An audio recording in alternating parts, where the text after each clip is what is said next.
September 15, 1942. Carrier Akitsuki, 200 miles northeast of the Celebes Islands. Lieutenant Commander Yuki Tanigawa's hand trembled as she wrote in her flight log, recording observations that contradicted everything the Imperial Navy had taught her about Western fighter tactics. These cannot be the same pilots we defeated at Mindanao. Through her Hayabusa's canopy, she had just witnessed something that shattered 2 years of naval aviation doctrine. Western F7F Tigercats had systematically destroyed an entire squadron of the Empire's most experienced female pilots using maneuvers that training had dismissed as impossible for foreign minds to master.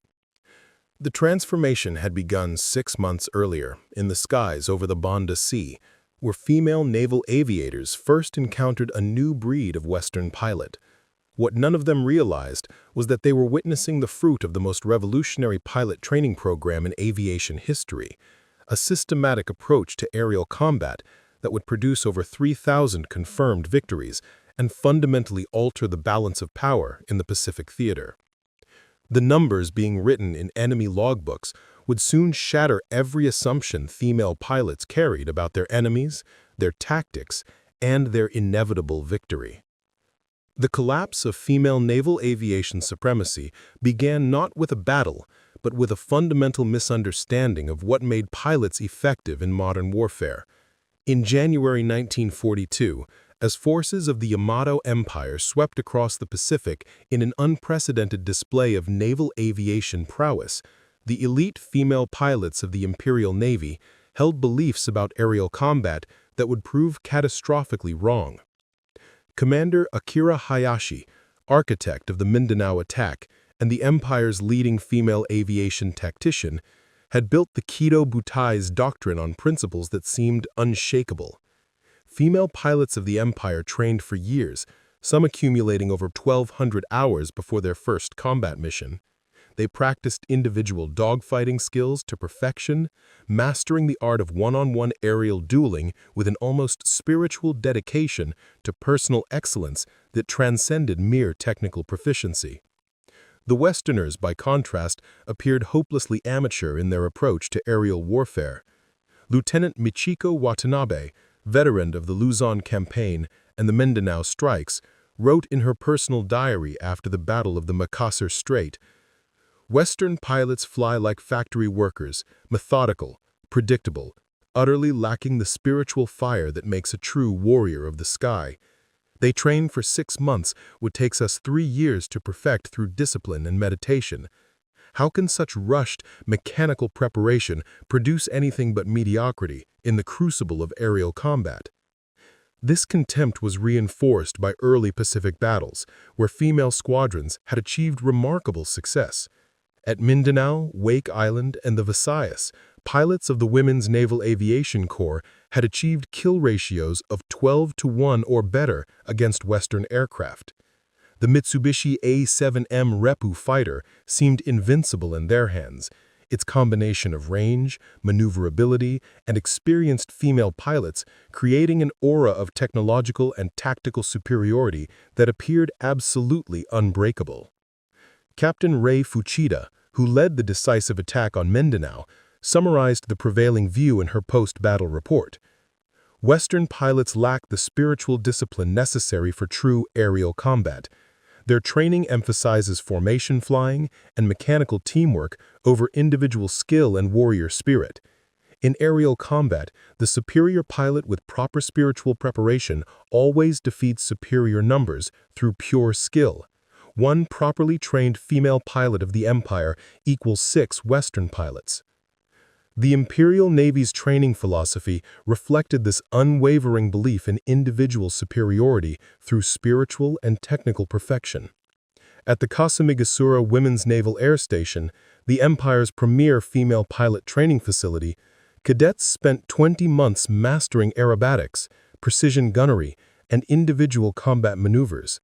The emphasis was on creating aviation artists, pilots who could perform seemingly impossible feats of flying skill in one-on-one combat through perfect harmony between pilot, machine, and the eternal spirit of the warrior that no Westerner could possibly understand or replicate. This supreme confidence was supported by the A7M Reppu's early dominance in Pacific skies. The Mitsubishi A7M possessed extraordinary range and maneuverability that allowed female pilots to dictate the terms of combat completely. In the hands of experienced pilots, the Reppu could outturn any Allied fighter, climb faster than most Western aircraft, and had the operational range to escort bombers to targets 600 miles away while maintaining combat effectiveness. Lieutenant Commander Sayuri Itaya, leader of the Mindanao fighter attack and holder of the Golden Wings of Victory, wrote in February 1942, "The Westerners build their aircraft like cargo trucks, heavy, durable, but utterly lacking elegance and spiritual purpose. Our Reppu is a sword in the hand of a master, an extension of the pilot's soul. Their fighters are clubs wielded by mechanical amateurs who understand nothing of true combat. No amount of rushed training can overcome this fundamental disadvantage in spiritual preparation." British. The early months of 1942 seemed to confirm every assumption about Western inadequacy in aerial combat. Female pilots of the Empire achieved victory after victory, their individual skills proving decisive in engagement after engagement. The Western Air Forces appeared to crumble before the disciplined assault of properly trained female aviators who had spent years perfecting their craft. At the Battle of Celebes, squadron leader Midori Genda led 18 A7M Reppus against 36 Western F4F Wildcats and achieved complete victory, shooting down 28 enemy aircraft while losing only 2 of her own pilots. Her after-action report became required reading at all training facilities. The Western pilots fought bravely but without skill or coordination. They attacked individually, breaking formation at the first sign of resistance. Our superior training and spiritual preparation allowed us to divide and destroy them systematically. This battle proves that Western mechanical training cannot substitute for years of proper pilot development. Flight Petty Officer Yuki Shiga, flying from the carrier Zuikaku, reported an engagement that seemed to encapsulate Western tactical inadequacy. 12 Western fighters attacked our formation of 8 Reppus. Instead of coordinated assault, they scattered like frightened birds when we engaged. We destroyed 7 of their aircraft while sustaining no losses. The Western pilots showed no understanding of proper aerial combat principles. They relied on their aircraft's durability rather than pilot skill, a fundamental error that dooms them to defeat. These victories created an atmosphere of invincibility among female naval aviators. Training reports from Kasumi Gaura consistently noted the supreme confidence of graduating pilots, their absolute certainty that Western Air Forces posed no serious threat to properly prepared female aviators of the Empire. The Empire's approach to female pilot training went far beyond technical skill development. At the Women's Naval Aviation Academy in Toyohashi, cadets underwent rigorous spiritual training designed to prepare them for the mental and emotional demands of aerial combat. This training emphasized individual excellence, personal honor, and the development of an almost mystical connection between pilot and aircraft. Captain Tomoko Yamamoto, chief instructor at Toyohashi, explained the philosophy in her training manual. A female pilot must achieve perfect unity of body, mind, and spirit before she can master the sky. Western pilots treat flying as a mechanical skill, like operating factory machinery. We understand that true aerial combat is a spiritual discipline requiring years of preparation and meditation. The pilot who achieves this unity becomes invincible. Daily training at Toyohashi began before dawn with meditation and physical conditioning. Cadets practiced traditional martial arts to develop reflexes and spatial awareness. They studied classical poetry to cultivate proper mental discipline. Technical flight training was integrated with spiritual development in a holistic approach that produced pilots of seemingly superhuman skill. Lieutenant Akiko Sakai, who graduated from Toyohashi in early 1942, described the experience. "We learned to see aerial combat as a form of moving meditation. In the cockpit, we achieved a state of perfect awareness where time seemed to slow and enemy movements became predictable. This spiritual preparation gave us abilities that no amount of Western mechanical training could replicate." The confidence of female naval aviators was reinforced by their aircraft's technical superiority. The A7M Repu represented the pinnacle of fighter design, optimized for the individual combat style that dominated training. With its exceptional maneuverability and range, the Repu allowed skilled pilots to engage and disengage at will, dictating the terms of every encounter. Chief Engineer Hana Horikoshi, designer of the Repu, had specifically optimized the aircraft for individual combat excellence. The fighter's lightweight and powerful engine gave it a climb rate and turning radius that no Western fighter could match. More importantly, its control response was calibrated for the precise, intuitive flying style taught at the Naval Aviation Academies. The Repu is designed to amplify pilot skill, Horikoshi explained in a technical briefing. A mediocre pilot flying a Repu remains mediocre, but a master pilot becomes truly invincible. The aircraft responds to thought rather than mechanical input. This is why our female pilots achieve such extraordinary results. The Repu allows their superior training to reach its full potential. This technical advantage seemed to validate the entire training philosophy. Female pilots reported achieving impossible maneuvers, pulling their aircraft through turns that should have stalled the engine or torn the wings off. The Repu's forgiving characteristics allowed pilots to push the boundaries of aerodynamic possibility while maintaining control. The Empire's early success bred dangerous overconfidence that blinded commanders to changing realities. Intelligence reports consistently underestimated Western pilot training programs and aircraft development. Female pilots returned from missions with accounts that reinforced existing prejudices rather than revealing uncomfortable truths about enemy capabilities. Commander Rei Onishi, Chief of Naval Aviation Intelligence, summarized the prevailing assessment in March 1942. Western pilot training remains fundamentally flawed. They emphasize quantity over quality, producing large numbers of barely competent pilots rather than smaller numbers of truly skilled aviators. Their aircraft designs reflect this philosophy: crude, heavy machines that require no skill to operate but achieve no excellence in combat. British assessment led to critical strategic errors. Training programs remained focused on individual excellence, while Western air forces developed new tactical approaches that would render individual skill irrelevant.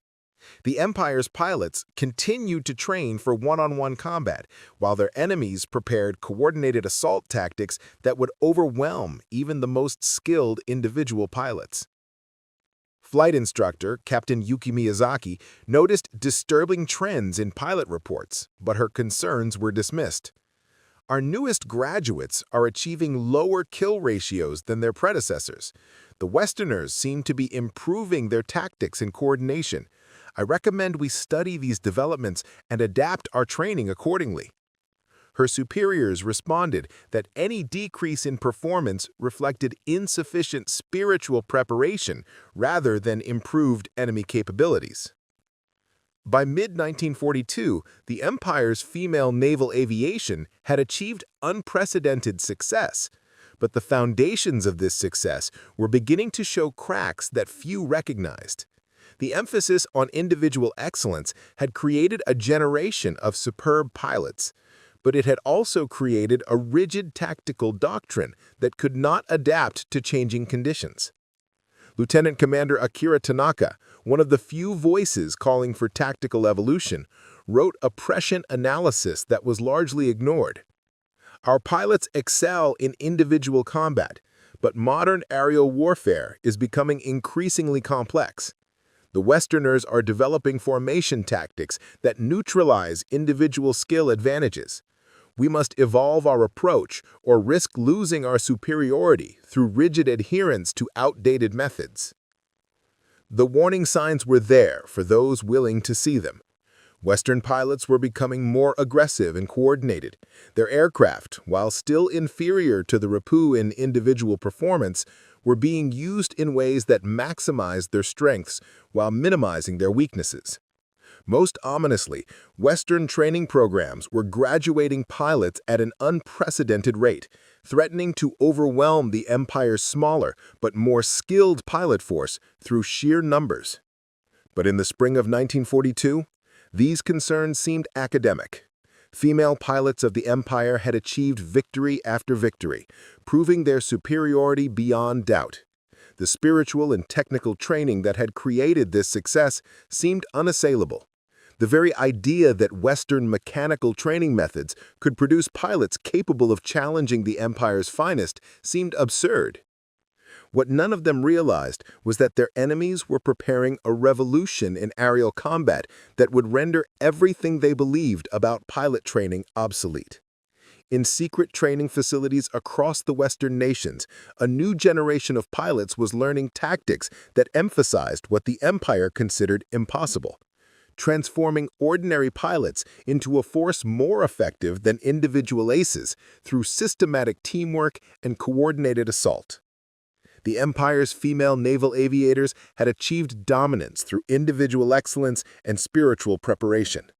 They were about to discover that in modern warfare, systematic mediocrity could defeat inspired brilliance through sheer overwhelming force properly applied. The reckoning was coming, and it would shatter everything they believed about aerial combat, pilot training, and the nature of victory itself. The stage was set for a transformation that would rewrite the rules of air warfare and humble the most confident pilots in history. June 1943 marked the beginning of the end for female naval aviation supremacy, though few recognized it at the time. The Battle of the Philippine Sea would expose the fatal flaws in the Empire's training philosophy and reveal the devastating effectiveness of Western systematic pilot development. What began as confidence would transform into bewilderment, then horror, as the most skilled female pilots in history discovered that individual excellence meant nothing against coordinated mediocrity properly applied. Lieutenant Commander Yuki Tanigawa, veteran of 37 combat missions and holder of the Distinguished Flying Cross, led Squadron 301 into what should have been a routine engagement against inferior Western pilots. Her flight log from June 19, 1943, captured the moment when everything changed. Encountered 18 Western F7F Tigercats at 15,000 feet over Samar. Expected easy victory based on numerical advantage. We had 24 repousse with our most experienced pilots. What followed defied every principle of aerial combat we had learned. The Western pilots did not break formation when attacked. They did not attempt individual dogfights. Instead, they maintained rigid tactical discipline that negated our superior maneuverability and pilot skill. The engagement lasted 43 minutes and resulted in the loss of 16 Imperial aircraft against only 4 Western losses, a kill ratio that shattered every assumption about pilot quality and training effectiveness. More disturbing than the numbers was the manner of defeat. Tanigawa's detailed after-action report revealed tactical innovations that the Empire's training had never contemplated. The Western pilots fought as a single entity, not as individuals.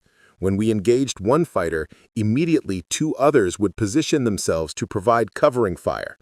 When we attempted our traditional climbing turns to gain advantage, they would dive away and regroup rather than pursue individual glory. Most unnervingly, they showed no concern for personal honor in combat. They would flee from disadvantageous positions and return with reinforcements. The systematic approach revealed British. What Tanigawa and her fellow pilots had encountered was the fruit of a revolutionary training program that had been developing in Western nations since early 1942.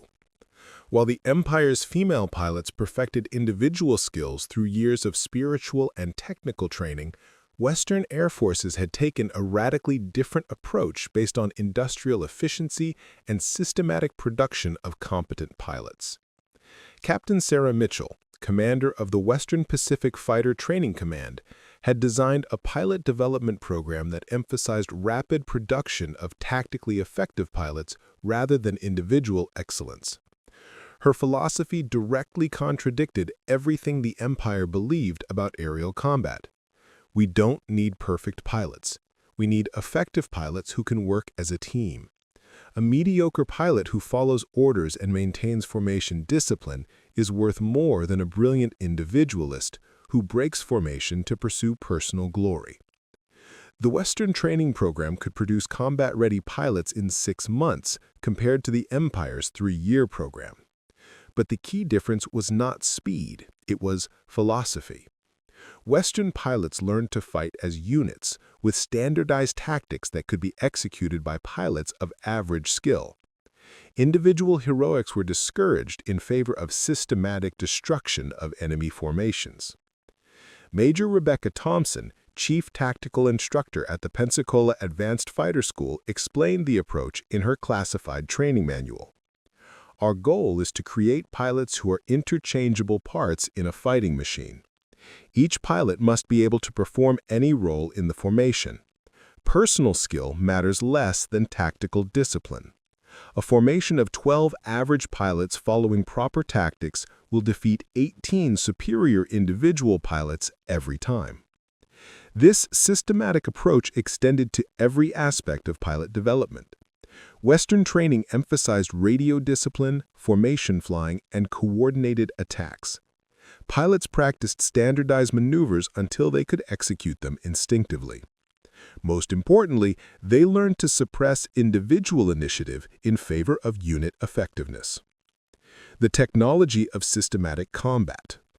The Western tactical revolution was supported by technological innovations that the Empire had dismissed as unnecessary. Advanced radio equipment allowed formations to coordinate attacks with unprecedented precision. Radar systems provided early warning and vectoring that negated the traditional advantages of surprise and individual pilot skill. Flight Lieutenant Maria Rodriguez, Tactical Innovations Officer at the Western Air Development Center, documented the integration of technology and tactics. Our pilots carry radio equipment that allows constant communication between aircraft. Formation leaders can coordinate attacks, warn of threats, and direct tactical movements in real time. This technological advantage transforms average pilots into a coordinated fighting force that can overwhelm even superior individual opponents. The F7F Tigercat itself represented this systematic philosophy. Unlike the Repu, which was optimized for individual pilot skill, the Tigercat was designed for average pilots to operate effectively. Its heavier construction provided better protection at the cost of maneuverability. Its powerful engines allowed tactical flexibility even when flown by pilots of moderate skill. Most importantly, its avionics suite enabled formation flying and coordinated attacks that the Empire's training had never contemplated. Personal accounts of transformation. Squadron leader Midori Genda, once the Empire's most celebrated female ace with 43 confirmed victories, experienced the new Western tactics firsthand during the Battle of Leyte Gulf. Her personal diary entries revealed the psychological impact of systematic defeat. October 23, 1944. Engaged Western formation of 16 Tigercats with 12 of our best pilots. We achieved surprise and altitude advantage, conditions that should have guaranteed victory. Instead, we were systematically destroyed. The Western pilots maintained formation discipline under attack, used their radio equipment to coordinate responses, and refused to engage in individual combat where our skill advantage could matter. We lost 8 aircraft. They lost 2. October 24, 1944. Morale among the squadron is collapsing. Our most experienced pilots are questioning everything they learned about aerial combat. Lieutenant Akiko reported that she achieved perfect firing position on a Western fighter, only to have 2 others immediately attack from different angles while she was focused on her target. This coordinated defense is unlike anything in our training experience. October 25, 1944. Met with Commander Hayashi to discuss tactical adaptations. She admits that our individual excellence training may be obsolete in modern aerial warfare. The Westerners have found a way to make average pilots more effective than our aces through systematic coordination. We either adapt or face complete defeat. The statistical reality. By late 1944, the numbers told a story that no amount of spiritual training could overcome. Western pilot production had reached 2,000 graduates per month compared to the Empire's 150 per month. More critically, Western kill ratios had reversed completely from the early war period. Imperial female pilots who once achieved 10-to-1 ratios were now suffering 1-to-3 ratios against Western formations. Intelligence reports from captured Western documents revealed the scale of their training revolution. The Corpus Christi Naval Air Training Center alone was producing more pilots in 6 months than the Empire's entire annual output. These pilots, while individually less skilled than Imperial aviators, were proving devastatingly effective in coordinated combat. British. Major Tomoko Yamamoto, now serving as Tactical Analysis Officer, compiled statistics that shattered the foundation of Imperial aviation doctrine. Western pilot training produces pilots with 200 hours of flight time who are tactically effective immediately upon deployment. Our pilots require 1,200 hours of training but are now achieving lower combat effectiveness due to their inability to adapt to coordinated enemy tactics. The Western systematic approach has rendered our individual excellence training obsolete. The psychological collapse. The most devastating aspect of the Western tactical revolution was its psychological impact on Imperial female pilots.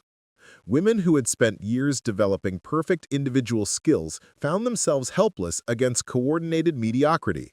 The spiritual dimension of their training, once a source of strength, became a liability as they struggled to suppress individual initiative in favor of team tactics.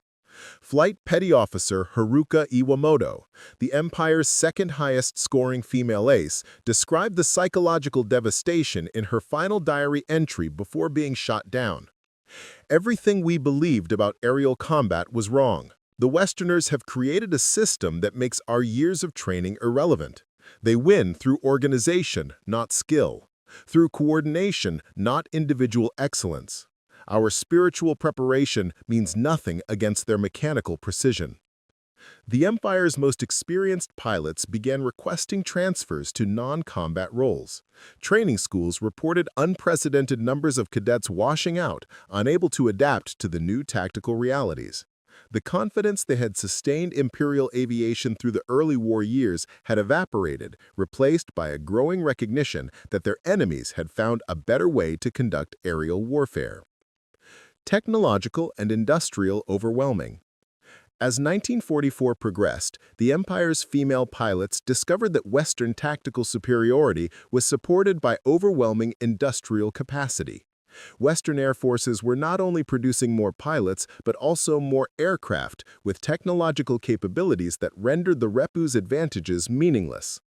The introduction of the F7F Bearcat in late 1944 provided Western pilots with aircraft that matched or exceeded the Repu's performance while maintaining the robust construction that allowed systematic tactics.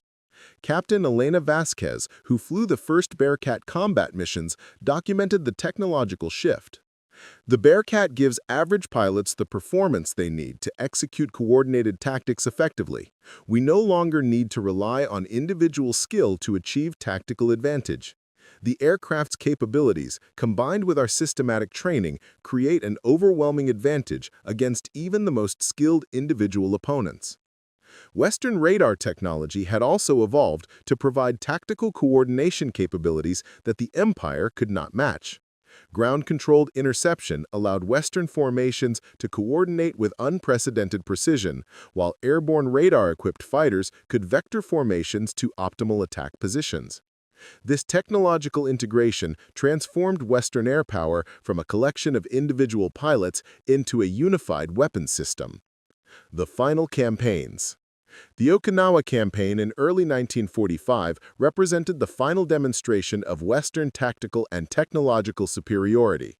Imperial female pilots, now flying with skeleton squadrons and minimal support, faced Western air formations that had perfected their systematic approach to aerial combat. Lieutenant Commander Sayuri Ataya, leading one of the last operational Imperial squadrons, filed a report that captured the complete transformation of aerial warfare. Engaged Western formation of 36 aircraft with 8 Repus, all that remained of our wing. The Western pilots executed coordinated attacks with mechanical precision. They showed no individual initiative but maintained perfect tactical discipline. We were systematically destroyed without achieving a single victory. The era of individual pilot skill determining combat outcomes has ended. The Empire's pilot training schools had, by this time, acknowledged the failure of their traditional approach. New curricula emphasized formation flying and coordinated tactics, but it was too late. The Empire lacked the industrial capacity to produce pilots at Western rates and, more critically, lacked the technological infrastructure to support systematic aerial warfare. Personal testimonies of transformation. The psychological transformation of Imperial female pilots from supreme confidence to devastating defeat left deep impressions on those who survived. Captain Rei Fuchida, architect of early Imperial victories, wrote extensively about the experience in her post-war memoirs. We believed that individual excellence in aerial combat was the ultimate expression of warrior spirit. We spent years perfecting personal skills that we thought made us invincible. The Westerners taught us that in modern warfare, systematic mediocrity defeats inspired brilliance through sheer overwhelming coordination. This lesson destroyed not just our tactical doctrine, but our understanding of what makes warriors effective. Flight instructor Yuki Miyazaki, who had warned about changing Western tactics, reflected on the transformation in her post-war analysis. Our pilots were artists in the sky, capable of individual feats that seemed impossible. But the Westerners created a system that made artistic skill irrelevant. They won through industrial organization applied to aerial combat. They proved that properly coordinated average pilots could defeat any number of individual aces through systematic application of force. The statistical devastation. British. The final statistics of the air war revealed the complete triumph of Western systematic training over Imperial individual excellence. From 1943 to 1945, Western pilots achieved over 3,000 confirmed victories against Imperial aircraft while suffering proportionally minimal losses. The Empire's female naval aviation, which had begun the war with the world's most skilled pilots, ended with barely operational squadrons flying obsolete tactics against overwhelming technological and numerical superiority. More significantly, Western pilot production had reached levels that made Imperial resistance mathematically impossible. By war's end, Western training facilities were graduating 3,000 pilots per month compared to the Empire's 50 per month. These pilots, while individually less skilled than their Imperial counterparts, proved devastatingly effective when properly coordinated. Major Rebecca Thompson, reflecting on the training revolution she had helped create, summarized the transformation. We proved that systematic training methods could produce more effective pilots than years of individual skill development. Our pilots learned to fight as a unit, to coordinate their attacks, and to achieve tactical objectives through teamwork rather than personal heroics. This approach created an air force that was unstoppable. The legacy of systematic victory. The defeat of the Empire's female naval aviation represented more than military victory. It demonstrated the triumph of systematic, industrial approaches to warfare over traditional individual excellence. The Western training methods that had seemed crude and mechanical in 1942 had evolved into the most effective pilot development system in history. The transformation was complete. Female pilots who had once scorned Western training methods as beneath their dignity now recognized the devastating effectiveness of systematic coordination. The spiritual and individual excellence that had defined Imperial aviation had been rendered obsolete by an approach that emphasized technology and systematic application of force. In the end, the war in the air was won not by superior individual pilots, but by superior training systems that could produce effective pilots at unprecedented scale. The Empire's female aces, despite their unquestioned individual skill, had been defeated by an enemy that understood modern warfare better. That victory came not from perfect pilots, but from perfect systems that could transform average pilots into an unstoppable force. The reckoning was complete. The most confident pilots in history learned the hardest lesson of modern warfare. In an industrial age, systematic mediocrity properly applied will always defeat individual brilliance, no matter how perfect that brilliance might be.